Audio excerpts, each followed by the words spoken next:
Hey there, Nightmares family. Thank you for tuning in to Obsidian Quill Publishing. Nightmares. If you love dark tales, cryptid horror, and spine-chilling stories that crawl under your skin, you're in the right place. Your support means the world. It helps me keep crafting content just like this.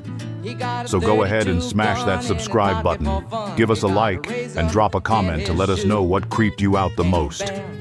Every click helps this channel grow and keeps the nightmares coming. Now buckle up, because the terror is just getting started. Well, Friday we get go. Leroy shooting dice, and at the edge of the bar sat a girl named Doris.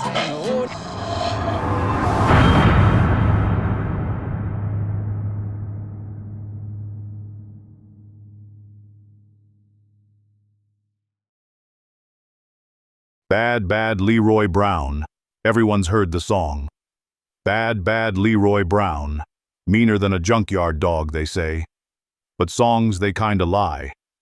They don't talk about the fact that there was something cursed in Leroy's bloodline.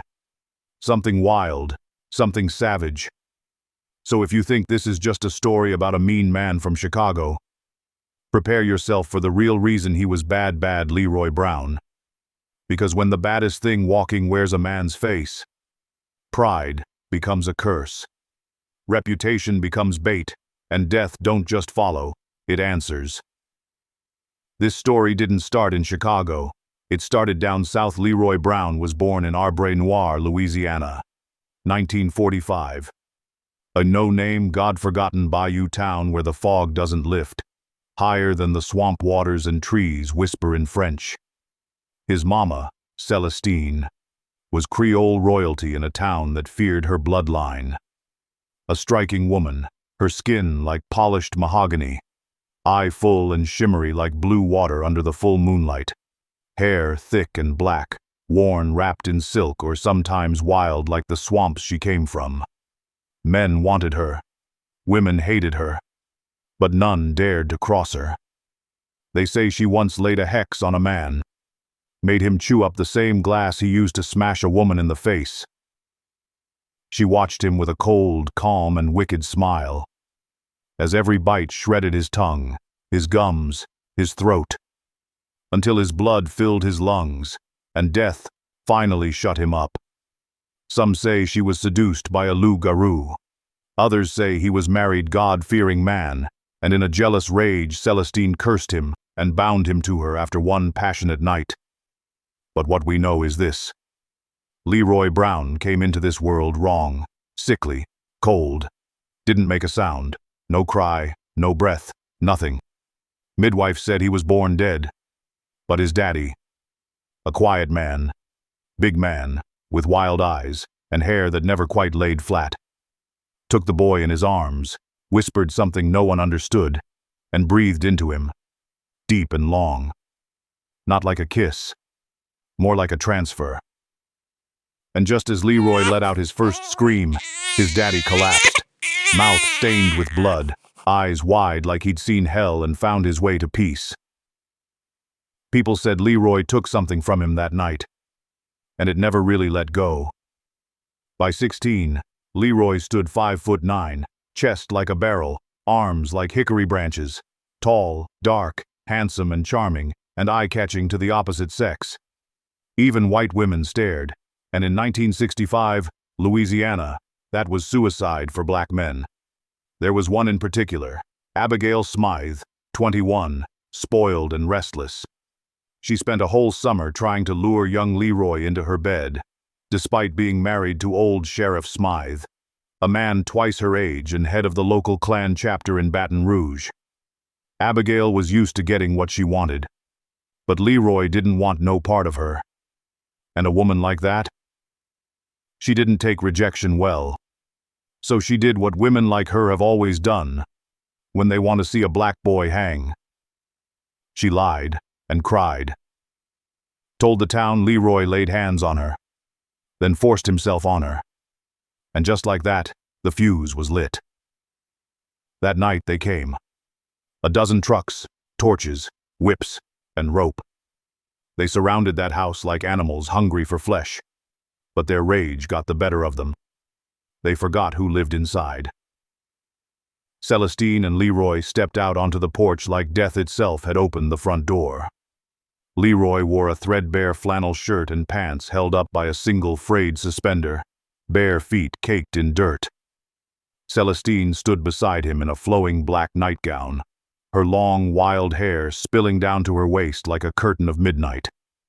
She didn't scream. She didn't plead. She just looked out at the mob gathered in the clearing. Torches flickering, shotguns trembling in calloused hands, and said, her voice low and clear, "It's best you boys get out of my swamp." The words didn't carry rage. They carried certainty, like a warning issued by the land itself. The men froze.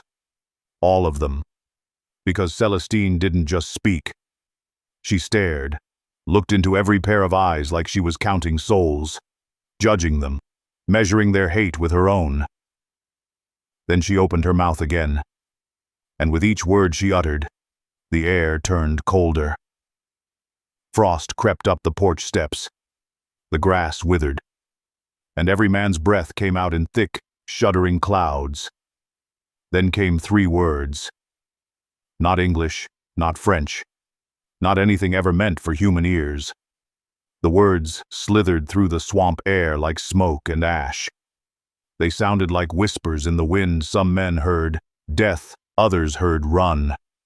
And then 7 men dropped. Just like that. No gunfire, no wounds, just blood pouring from their noses, their ears, their eyes, spasming in the mud as their hearts burst inside their chests like overripe fruit.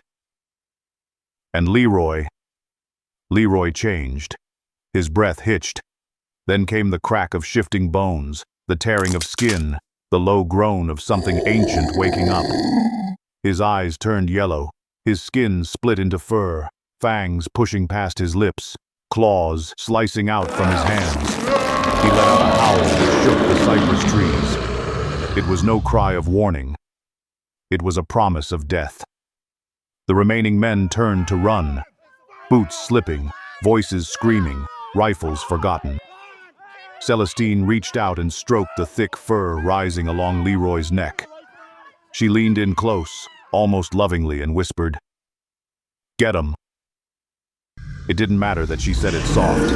It carried like thunder. Leroy leapt from the porch like a demon loosed from its cage, landing in the mud with a snarl that split the night. He was on them in seconds, ripping through flesh, tearing into bone, his claws a blur, his jaws snapping down on throats and spines. 5 more died before they even made it 10 steps. Their screams echoed across the swamp, long, wet, and eerily satisfying. But revenge always comes back hungry. They couldn't forget what happened in the swamp. The dead men, the ripped open bodies, the shame of being outdone by a black woman and her white woman touching son. So they came back. 1 month later, meaner, more prepared.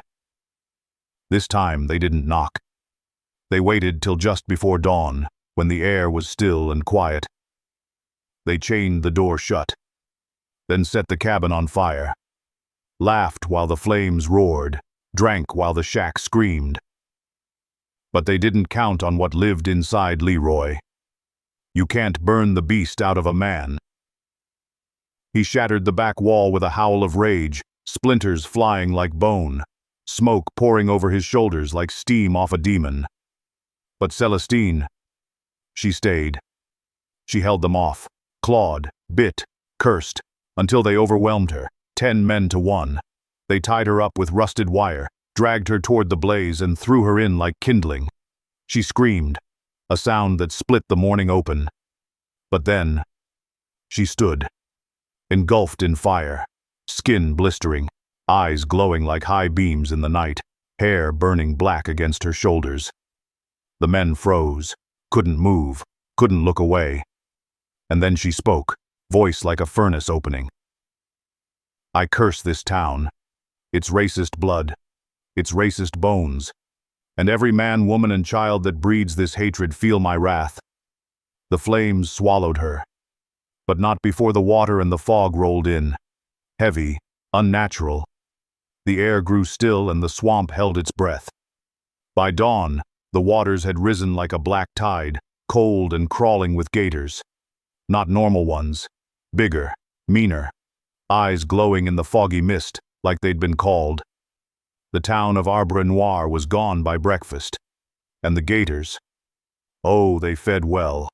White men, women, and children, dragged screaming into the murk, their bones crushed in spinning death rolls.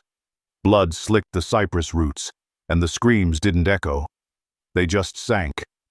One by one, the white townsfolk vanished, like the swamp was punishing them. The black families had fled before the water rose. Some said they heard warning drums in the fog before dawn. Others swore they saw Celestine standing on their porches barefoot and pointing for them to get to higher ground or leave town. No one speaks of Arbre Noir, but the swamp remembers. The fog still rolls above the murky water, and the crows still circle that place. Because you don't curse a place like that and expect it to forgive you. And you sure as hell don't burn a woman like Celestine thinking that's the end of it. Young Leroy ran through swamp until the South was behind him. He reached Chicago with nothing but a name and a chip on his shoulder. Leroy started out parking cars at Lulu Bell's, a velvet-draped joy house tucked down on Carver Lane, where the air always smelled like bourbon, cheap cologne, and sin trying to dress itself up. The street was cracked, crooked, and dangerous after dark, just like the men who walked through Lulu Bell's front door. Leroy liked to watch them come in. Polyester suits stretched over beer guts, platform shoes clacking against concrete, wide lapels flapping in the breeze like wings on vultures. They'd tip their hats or shake hands in unusual rituals and mannerisms as they passed the bouncers and greeted Miss Lucy, the madam and queen of this broken kingdom. Miss Lucy was a 30-year-old Creole woman with sharp cheekbones, sharper instincts, and green eyes that could see through lies like smoke. Born in Baton Rouge, raised in New Orleans, she'd run the house with a cigarette in one hand and a razor in the other if she had to. And when she heard Leroy's last name, Brown, and from Arbre Noir, her whole demeanor shifted. "You Celestine's boy?" she asked, eyebrow cocked, eyes gleaming. Leroy just nodded. That was all it took. She brought him inside, gave him a room, hot meals, and work. Because Lucy knew one thing for damn sure. Any bloodkin of Celestine Brown was better off on her side than against her. And Leroy? He felt at home. There was a fire in Miss Lucy that reminded him of his mother. But there was something else too. A softness buried deep beneath the steel. Maybe it was the way she looked at him while he ate. Not like she pitied him, but like she was concerned for him and afraid of him at the same time. She stood in the hallway every night, arms folded, waiting, until he brushed his teeth and washed behind his ears, then checked to see if he missed anything. Leroy never talked back to her, just stared back. Just those eyes, sharp as cut glass and twice as cold. Miss Lucy was the kind of woman who made grown men unravel. Pimps, hustlers, preachers. Didn't matter. They'd offer cars, diamonds, or their souls just to kiss the arch of her foot. But her time, that belonged to Lulu Bell's, and whatever moments that were left over, she spent with Leroy. Not like a lover, not like a mother, more of a mentor and guide to the seedy south side of Chicago. Here a man or woman's reputation can make or break them. Remember that Leroy. She called him Bayou Baby, with a smirk and a nail tap to his chest. A warning to others that he was under her protection. And he never let anyone forget it.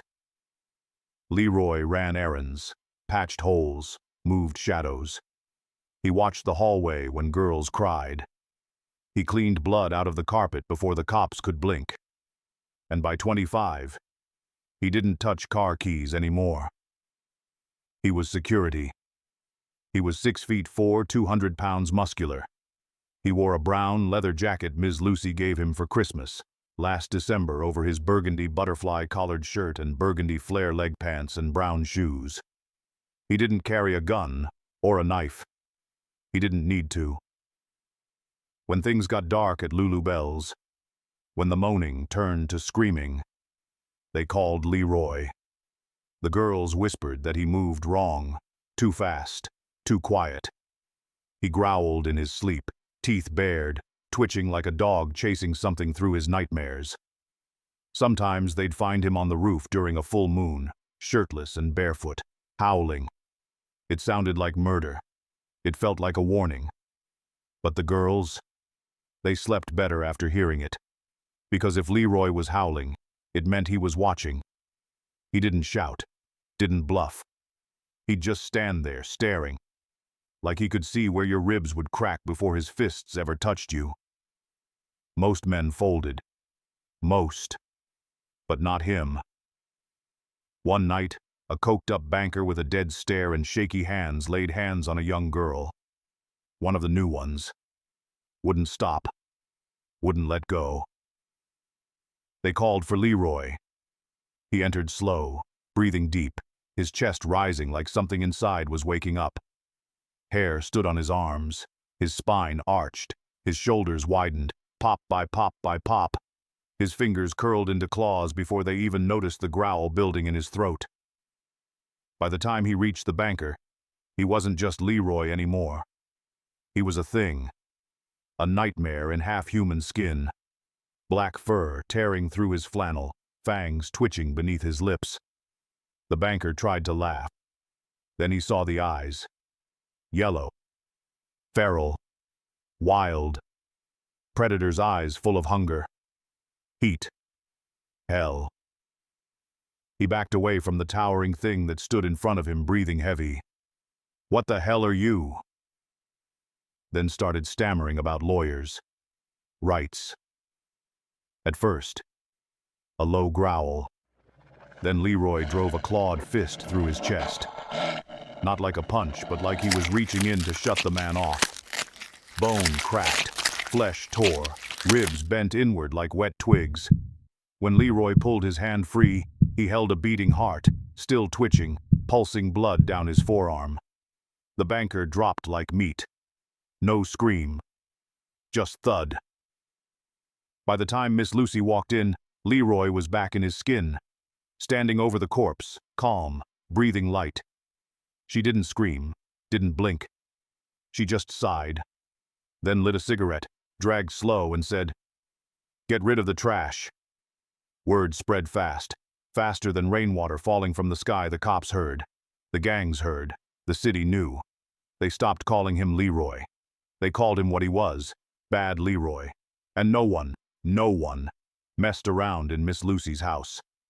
Summer of '76 was hotter than sin and twice as mean. That's when two small-time gangsters, Slim Sam and his brother Big Blue, decided they were gonna carve themselves a piece of Lulu Bell's, whether Miss Lucy liked it or not. Slim Sam was all teeth and grease, with a voice like a rusty hinge and a custom Lincoln Continental that rumbled like thunder down Carver Lane. Big Blue, a walking slab of muscle with a gold tooth and a temper that came in early and stayed late, drove a cherry-red Eldorado with stolen plates and a trunk full of lies. They pulled up just before sundown, motors growling, radios blaring Parliament loud enough to shake the front windows. No one stopped them. No one could. They walked straight through Lulu Bell's front doors like they paid rent there, stepped over two sleeping drunks in the hallway, and kicked in Miss Lucy's bedroom door like they owned the place. She was halfway dressed and halfway through a cigarette, but she didn't flinch. "Time to make a deal, Lucy," Slim said, licking his lips like he tasted the profit already. "You cut us in, or the next time you see us, you'll be wrecked and rusting. In that junkyard up the street, grabbing her face and standing inches from hers. Such a shame I haven't had a Creole gal in years." Big Blue didn't speak. He just cracked his knuckles, walked over and ripped the thin negligee off her shoulder, then backhand slapped her. Slim put his hand on Blue's shoulder. "Next time," he said. They left laughing, doors swinging, perfume lingering behind them. Leroy came back not long after. He'd just finished running errands, a busted pipe in one of the rooms, groceries from the store, and dropping off money at the bank. He saw both cars pulling away. When he walked into the house, Miss Lucy was sitting on the edge of her bed, the cigarette burned down to the filter. She didn't cry, didn't yell. She just looked up at Leroy and said, "Time to huff and puff and blow their house down." The next day, Miss Lucy had one of her girls deliver a message, handwritten, folded neat inside a matchbook from Lulu Bell's. Midnight, Jenkins' junkyard, no cops, just business. Slim Sam grinned like he'd already won. Big Blue poured himself a scotch and took a drink. "She's finally getting smart," Sam said, polishing the hood of his Lincoln. Jenkins' junkyard was where engines went to die and secrets were dumped like bodies. It smelled like rust, burnt rubber, and gasoline-soaked memories. At exactly midnight, the Lincoln Continental and the Eldorado rolled in, headlights sweeping across rusted fenders and skeletal cars stacked like tombstones. They expected Lucy, maybe a bodyguard, maybe a trap. What they got was Leroy. He stepped out from the shadows, shirtless, barefoot, calm, his eyes glinting in the moonlight. A junkyard dog chained nearby let out a growl, low, uncertain. But when Leroy looked at it, really looked, and let out a deep, feral growl of his own, the dog whimpered and ran yelping into the scrap pile, chain dragging behind it.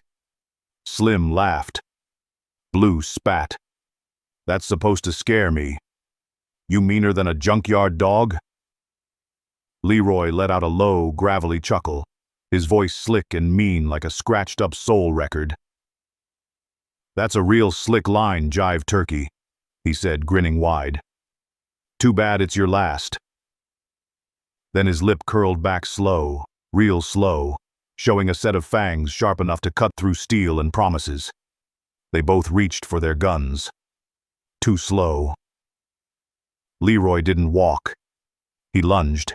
His bones cracked, skin split, black fur tore through flesh, and his mouth stretched open into a nightmare of teeth. By the time they fired, he wasn't a man anymore. He was the thing people whispered about. The one you saw just before the screaming stopped.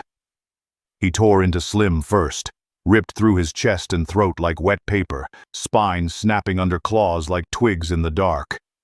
Blue ran. Tried to vault into the Eldorado. But Leroy dragged him out by the ankle, ripped off his leg at the knee, and watched him bleed out with eyes that didn't blink. Then he savagely ripped him apart, skin shredding like paper, blood splattering on the ground and junk in the yard. No roars, no howls, just the sound of claws shredding skin. Slow, steady.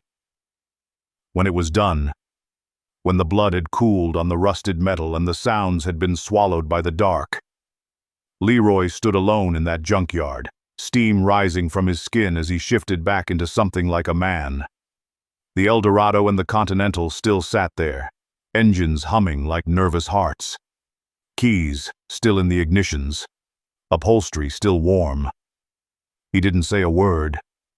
He just wiped the blood from his mouth and climbed behind the wheel of Slim Sam's black-on-black Lincoln Continental. It felt good, like it had been waiting for him. He drove it slow through the city that night, windows down, wind in his hair, headlights cutting through the fog rolling off the lake. Then, just because he could, he doubled back for Blue's cherry-red Eldorado and drove that home too. Both rides parked in front of Lulu Bell's by sunrise, polished, gleaming, like trophies. Miss Lucy watched from the fire escape, cigarette burning low, and smiled. From that day on, people saw him cruise Carver Lane in either car, depending on his mood. The Lincoln, when it was business. The Eldorado, when it was personal. Just like the song said. By the time Leroy hit 30, there wasn't a soul on the South Side who didn't know his name. Bad Leroy Brown. The baddest man south side of town, and he wore the title like a crown. He had money, clothes, and jewelry that sparkled under club lights, and a habit of ending up in beds that didn't belong to him. Married women, mostly. And when their husbands walked in, all they could do was back out the door slow and let Leroy finish. He gambled hard, drank harder, and didn't care who liked it. When he won, he smiled that crooked grin and took every penny owed. But when he lost, well, that was a different story. Sometimes he'd say he'd pay you back. Sometimes he'd dig into his pocket and hand you whatever was in it. Never more than a crumpled dollar, a matchbook, or a candy wrapper. But nobody argued. Nobody pressed. Because Leroy was the kind of man you crossed once, if you were tired of living. When he walked down the street, people cleared the sidewalk, windows slid shut, and mothers pulled their children close. He didn't ask for fear, but he sure as hell enjoyed it. One Friday, Leroy was at Henderson's Tap, a shotgun bar where the whiskey bit back and the dice were always a little dirty. But no one dared to rig the game when Leroy Brown was playing. He'd just finished his last roll, bones clattering across the scarred wood like knuckles on a coffin lid, and came up clean. $100 heavier and grinning like the devil on payday. That's when he saw her. Sitting at the far end of the bar, half lit by neon beer signs and jukebox glow, was a woman built like trouble in a silk dress. Small but curved in all the right ways. High cheekbones, skin like brown velvet, and almond eyes so deep and soulful they could have poured out of a Robert Johnson song. Leroy swaggered over, lips curled, eyes gleaming. He laid on the charm like oil on fire.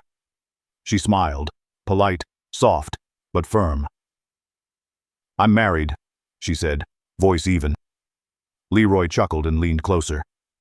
"Then your husband don't have to know. 'Cause I'm Leroy Brown, baby." The bartender gave a stiff nod. A few patrons raised their glasses. "Baddest man in the whole damn town," one muttered. Leroy grinned wider, placed his arm around her shoulders. And that's when he felt it. A hand closed around his wrist, tight. Too tight. Not just strong, unnaturally strong. Pain snapped through Leroy's arm. Real pain, the kind he hadn't felt, the kind he hadn't known. A voice spoke behind him, low and calm, tinged with a French accent sharp enough to draw blood. "Are all American men this rude?" Leroy turned, his arm still locked in the stranger's grip. The man was just as tall, just as wide, but leaner, sharper, like he'd been carved out of the same mold, eyes black as pitch, skin the color of ash, and no fear. Leroy tried to pull free. The man released him with a casual flick, like swatting away a fly. Then he gestured slowly to the woman. "My name is Malachi, and this is my wife, Donna. She told you no." Politely. Malachi stepped forward, the air around him turning hot, angry, wrong. "But since you ignored her warning, you'll answer to me." Malachi stared straight into Leroy's eyes, cold, unblinking. Leroy chuckled, that usual fire still dancing in his chest, and let his pupils shift. Wolf yellow, glowing faint under the bar's flickering lights. But then, Malachi's eyes changed too. Only his didn't just glow. They deepened, from yellow to something darker, older, like sunlight seen through a lion's skull. A heatless flame that made Leroy's stomach clench. Leroy's smirk faltered. Just for a breath. Barely enough to notice. But Malachi noticed. He stepped in close, his breath steady, his voice heavy with centuries and disgust, rolled out like thunder. "Your arrogance," he said, "has written a check your behind can't cash." The bar went silent. Even the jukebox seemed to hold its breath. "Like you," Malachi continued. My blood runs with Buddha. African shapeshifters, creatures of smoke and sinew and cursed bone. He sniffed the air once, quick. But I've walked this earth nearly a century, fought beasts in the trenches of France, fed on monsters in Marseille. While you... He leaned in, voice low, venomous. You still smell like your mama's swamp. Leroy's pride twisted into a snarl. He sniffed too, instinct guiding him. What he picked up wasn't human, wasn't werewolf. It was deadlier. The scent of dry bones, magic and dust from the Serengeti, and from places not on any map. Leroy's heart skipped. He was in trouble. But pride, stupid, southern, bayou-born pride, still burned in him. He straightened up, cracked his knuckles, and grinned through his teeth. Well, I guess we gonna find out just how much lip you got left, Frenchie. He turned to the room, voice booming. Everybody out. Chairs scraped, drinks spilled, and Henderson's tap emptied in a hurry, because when Leroy Brown tells you to move, you moved. But Malachi didn't blink. He just rolled his neck, flexed his jaw, and whispered, Your funeral, pup. The bar is empty now, save for Leroy and Malachi. The jukebox hums low in the corner, one blues record still spinning. Broken glasses glitter across the floor. Leroy looked at Malachi. You're in my side of town, I take what I want. Malachi looked at him and calmly replied, Not for long. Leroy growls, his body tensing, stretching, bones snapping like dry twigs under a heavy boot. His flesh splits and thick black fur pushes through. His jaw unhinges, fangs erupting, muscles swell, eyes blaze golden yellow, and claws rip through the floorboards as he stands intimidating and heralding death. Leroy's werewolf form towers nearly 9 feet tall.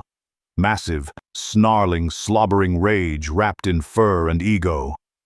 He raises his massive claw and swipes Malachi across the jaw with a crashing impact, drawing blood from the trail of 4 long claw marks left on his jaw. Malachi stands there rooted to the spot, his head barely moved by the strike. His eyes glint, and then he smiles at Leroy as his wounds begin to close. Malachi exhales slow. Something monstrous moves behind his eyes. His back arches, his spine pulses, too many bones moving at once. Skin peels in layers, fur crawling out like roaches from a freshly opened grave. But it's not wolf fur. It's matted, coarse, gray-black hyena hair, and his body bends wrong. Lanky, twisted, built for tearing and laughing while it watches you bleed. His mouth splits wider than logic should allow it to, revealing rows of serrated teeth like broken glass. And when he opens, he laughs. A hyena's cackling shriek that sends chills into Leroy's marrow. Leroy charges first, rage and teeth. But Malachi didn't just fight. He dismantled. He tore into Leroy's ribs like he was snapping old branches. Leroy bit. Malachi laughed. Leroy roared. Malachi answered with claws to the throat. Blood flies. They tear into each other, claws raking, jaws snapping. Leroy bites deep into Malachi's shoulder. Malachi yelps, then swipes Leroy away like a doll. Malachi charges, quick. He slashes Leroy across the face and a piece of his ear rips free, spinning on the floor. Leroy howls and is slowing now, bleeding, breathing heavy. Malachi circles him like a hyena toying with a dying lion, snapping his jaws. Too slow, pup. Too soft. Too weak. Too proud. Leroy roars and lunges. Malachi meets in midair. They collide again, but this time Malachi sinks his teeth into Leroy's neck and shakes like a predator breaking a spine. Leroy screams, claws flailing. But the scream turns to a choke. He drops to one knee. Malachi doesn't stop. He drags Leroy down, mounts him, and tears at his flesh like a butcher, ripping, gnawing, feasting. Leroy's howls fade to gurgles. His golden eyes dim. Malachi grabs his head, twists, snap. The bar falls silent. Malachi rises, soaked in blood. He looks down at what's left of the so-called baddest man in the whole damn town. Low, almost a whisper. Legends die like the rest. Watching Leroy's body return to its human form. Then he walks away, his body shrinking back to human proportions, as his wife rushes to his side and they vanish into the dark. When the crowd came back into the bar, Henderson's tap was wrecked. Broken furniture, blood on the walls, and pieces of Leroy Brown, real pieces, scattered across the floor like the room had tried to cough him out. They never saw the African again, or his beautiful wife. They just vanished, like smoke in the wind. Henderson's tap shut down the next day, boarded up, forgotten. And the South Side? They stopped talking about bad Leroy Brown, stopped whispering his name in dice halls and alleys, because everyone knew, no matter how bad you are, there's always something badder. And Leroy, he lives on in a song. That's all that's left. A tune folks hum without knowing the truth. That the baddest man in town got torn to pieces by something ancient and laughed at while it happened.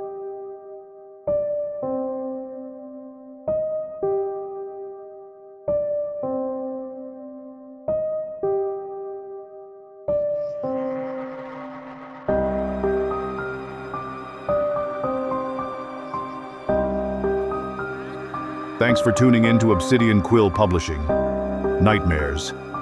If you liked bad Leroy Brown, hit that like button, subscribe, and ring the bell, so you never miss another tale from the shadows. More monsters, more myths, more stories to keep you up at night. Sleep tight, if you can.